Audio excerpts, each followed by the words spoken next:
We are continuing on Shulchan Aruch Orach Chaim, on Halachot of Bet Knesset, on Siman Kuf Nun Gimal, and we are starting Sif Yud Aleph today, on Daf Lamed Chet Amud Bet of the regular prince of Mishna Berura. And Maran writes something that comes straight from the Gemara again in Masechet Megillah, Daf Chavav Amud Bet. The Shulchan Aruch writes, Bet Knesset, or levenim ve'etzim mi bet knesset yashan shesatru. If you have a bet knesset that was, that was dismantled, or you have woods and beams and stones and bricks from the bet knesset, yecholim niten b'matana, you could give them as a matana. The ilo avahu hanaamine lo havu yavile.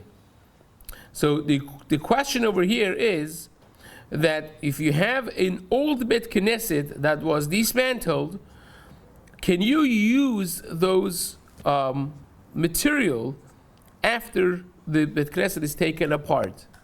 So it says the Shulchan Aruch, yecholim liten matana. Says the Mishnah Berura over here, yecholim liten hainu shiv'atu ve'ayir. We're not talking about just a regular person, but rather the 7 elders of the community, in presence of the community, they could do it. There are those who say you could even be lenient when the entire city is not present or their consent has not been given. Still, you could do it. Now, the Kaf HaChaim writes that it has to be in with the consent of the people, because the shul, again, belongs to the people. It's not that the shul is a private entity. So therefore, what you do with the assets of a shul, it can't be just a private gift that you give to somebody. If you want to turn them out of the usage for Kedusha and just give it to someone that's building their house, whatever it is, then you need the consent of people who the shul belongs to, which is the general community. You can't just do things on your own. And that's what the Kaf HaChaim paskins. So says the Shulchan Aruch,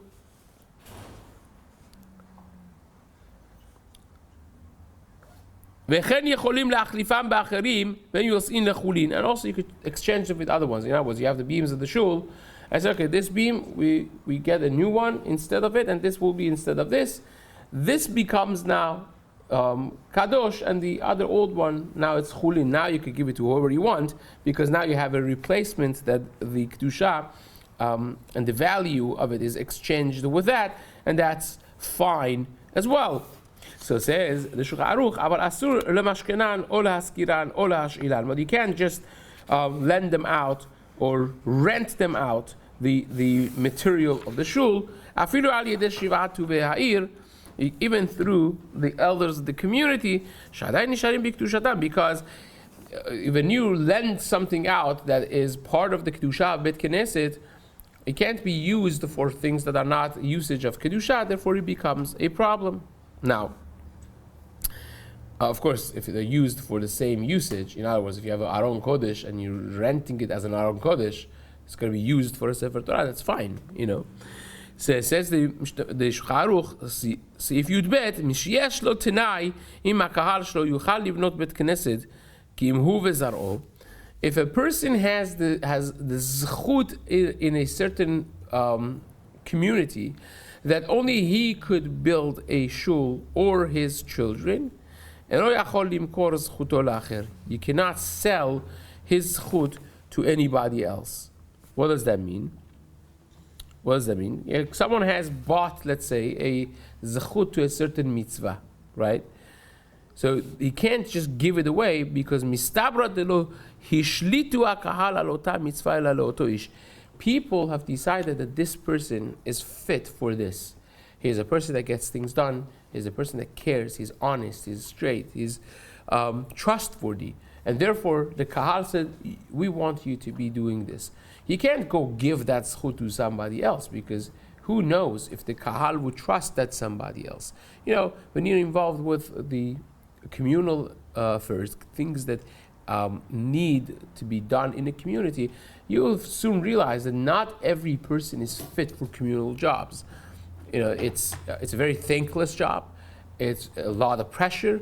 You have to keep everyone happy, and you really have to be a doer, because it's not like a business necessarily that has deadlines and there's a system. If you don't push it yourself, sometimes it just doesn't get done. That's how it is. It's like the Gemara says, "Kederade b'shutfi." It's something that has a lot of partners. Nothing gets done in it, right? Because he says, "Oh, he's gonna do it. He's gonna do it." And the kahal is the ultimate kederade b'shutfi when it comes to certain elements. So therefore, if kahal has hand chosen somebody to be in charge of this, it means that they trust him for various reasons, and that individual cannot give over that zchut, that privilege, to just anybody else other than himself. So that's the halacha. Says the Shulchan Aruch. Gavu ma'ot lebinyan bet knesset uba lahem devar mitzvah. Imagine a community that wants to build a shul. They had a crowdfunder, and they now fundraised money for the shul, and before they get to build the shul, another devar mitzvah comes their way that needs the funds. Motzi'in ba hamaot. They could still spend the money for that devar mitzvah. Now, this, of course, needs clarification, because we already said before that if you fundraised from kahal for a certain mitzvah, you cannot downgrade that mitzvah. If you fundraised for this level, you can't use it for a lower level. It has to be the same or higher level of kedusha. Says the Mishnah Berura,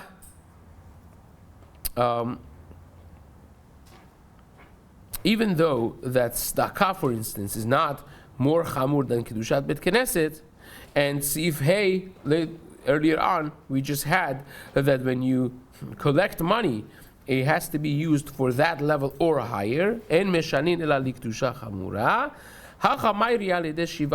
He says, if you have the 7 elders of the community that they are in charge of the funds of tzedakah, and they are doing it with the consent of people. In other words, they're saying, this mitzvah that came up right now, this mitzvah is important. This mitzvah needs the funds that we raised for the shul. Then they could do it if you meet those 2 requirements that the people in charge of the community, the Shiva Tuveh, the 7 elders, they are there with the consent of the entire kahal.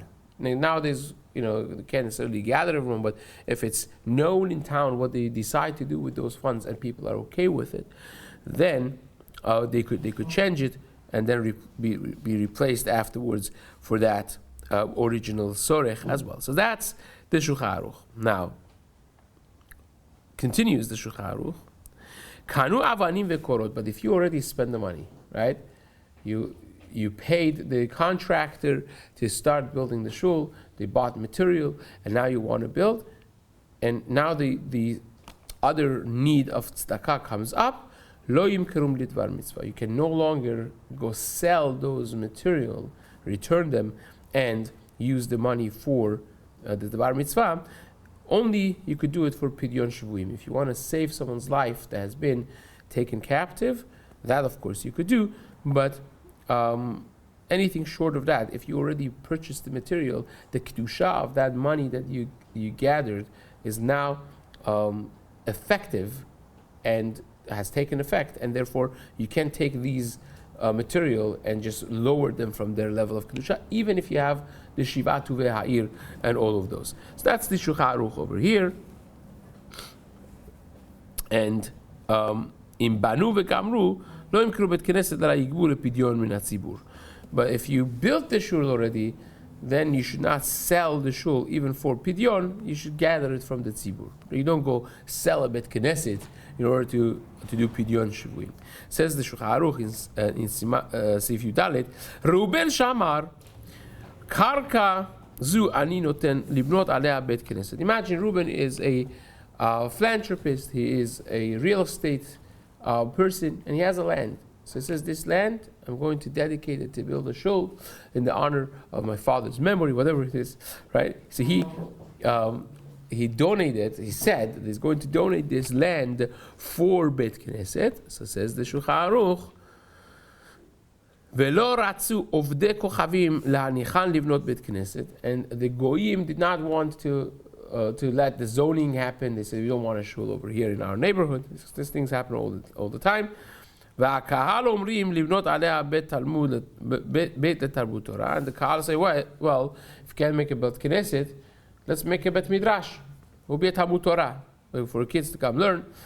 ורeuben אומר, עדת הדחי לא נדרי. And Reuben says, nice that you want a classroom, a school, or a beit midrash. I don't want that. I want the shul. I never donated this. I never made a neder to give the land for Talmud Torah, for beit midrash, or for a school. I want it to be a shul.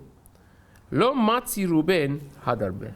He cannot, Reuben cannot back out. When he donated for shul, beit midrash is a higher level of kedusha. There is a technical problem with the land that the goyim, the government, does not let it become a shul. So therefore, over here, Shulchan Aruch says Reuben would have to still keep his words to make this to Kedushat Bet Knesset. Now, if you can't technically do Kedushat Bet Knesset, you could do one notch higher and do Bet Midrash, which would also be Kedushat Bet Knesset plus, and therefore that would be a viable use of the land. Now, says the Shulchan Aruch, ואם ראובן לא היה דר שם, היו יכולים לשנותה אם הוא מבני אותה העיר. But if Reuben did not live there, then the people of the town could change it. ואם הוא מבני אותה העיר, אינם רשאים לשנותה אם הוא עומד ושובח. אלא אם כן, יש שם חבר עיר. Again, it becomes complicated. If he lives himself there in that shul, in that town rather, then he's part of the kahal, and therefore if he is unhappy with it, they can't just change it from one use to another. It's important for them to have the consent of everyone. Now, the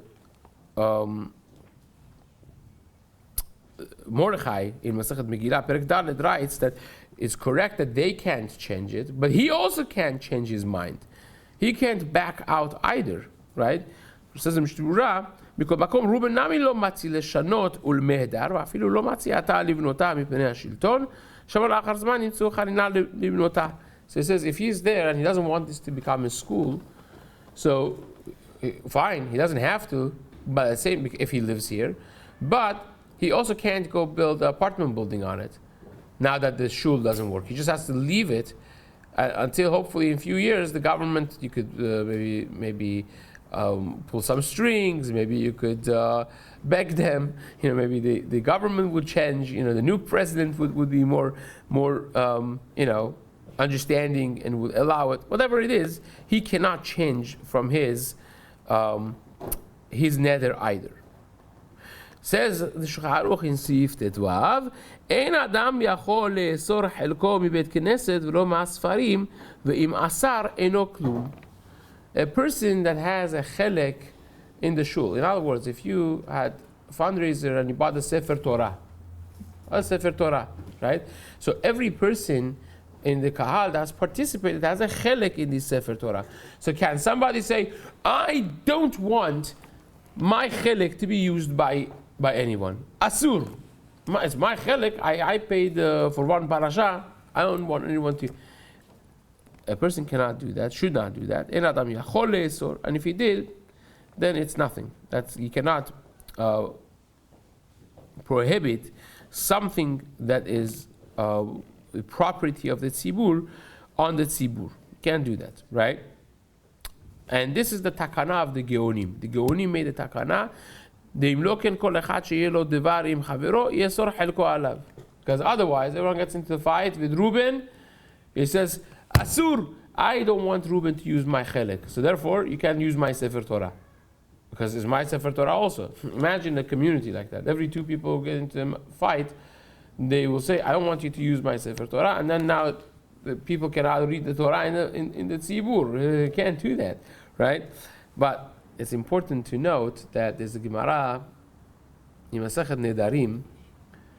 I think it's in Daf Memchet. The Gemara there says that a person could be mudar hana'ah from a friend of his, right? Imagine if a person says, I don't want to have any benefit from Reuben, right? Mudar hana, he makes a neder that he's not going to have any hana. So that, in that case, if Reuben has a chelik in the Sefer Torah of the Tzibur, the Gemara says he can't use the Sefer Torah. Use the Sefer Torah. Because chelik of it belongs to Reuben. And if you made a neder that you're not going to have any benefit from Reuben, then you can't use the Sefer Torah. Right? It's actually very interesting because Rabbeinu Avraham Minahar in his Chidushim and Masachet Nedarim there asks, he says, wait a second, why is this not following the general rule of thumb that mitzvot lav lehanot nitu? We generally say mitzvot are not given for hana'ah. When you're doing a mitzvah, that's not considered hana'ah. It's considered you're doing a mitzvah. So it should be mutar because it's doing a mitzvah of kriyat Torah. It's not a hana'ah. It's not a benefit, right? So why is it asur? So he says something so powerful, so beautiful. He says because having hana'ah, gishmak, simcha from learning Torah is part and parcel of the mitzvah itself. The mitzvah of Talmud Torah, learning Torah, is supposed to be with gishmak. It's supposed to be with pleasure. It's supposed to be with happiness. It's part and parcel of the mitzvah. So therefore, if you say, I'm not going to have any hana'ah, you can't learn from the Torah that partially belongs to him. And that's not mitzvot lav leharot nitu, because part of mitzvah of Talmud Torah is to have that gishmak. This actually became debatable some 200 years ago, whether or not Torah lishma, learning Torah for the sake of heaven, can you have happiness? Can you have pleasure in learning Torah when it has to be fully lishma? Maybe you shouldn't have any pleasure because you're learning this not because it's gishmak and it's invigorating and it's amazing, but maybe you should just learn it because Hashem said so, right? Actually, my Rosh Yeshiva's great-great-great-grandfather, Rabbi Avraham Weinberg, right? Rabbi Yaakov Weinberg's lineage, he was the first Salonim Rebbe, and he writes in his Sefer exactly that. He says a person lachatchila should learn Torah lishma means you don't have any personal benefit, including personal pleasure. Many disagree with him. The Avner Nezer in the Hakdama to Igletal, the Sachichav Rebbe, he very strongly disagrees with that. He brings a raya from Masachet Keretot in Daf Yutet, but the stronger raya than that is this that we just mentioned from the Gemara in Masachet Nedarim, that learning Torah is supposed to be with gishmak, it's supposed to be with pleasure, it's supposed to be invigorating and making you happy, and that's part and parcel of engaging in the Chokhmah of Hashem, engaging in Torah. So therefore, a person that would prohibit his chelek of Torah to someone else, that person would not be able to learn from that Torah. Therefore, came along the Geonim and made a takana that they, as if they disown the Torah from people, if people want to prohibit their chelek in the Torah on other people, because the community is going to go haywire. It's going to be a chaotic community like that. So therefore, even if a person stands up and says, I have a chelek in Torah, blah, blah, blah, I make it asur, nothing. It's not effective at all, even though that it would have been effective. The Geonim made a takana that's not effective, and therefore it would be null and void. Be'ezrat Hashem, we will continue the next Sa'if Yud Zayin in the days to come. Berura.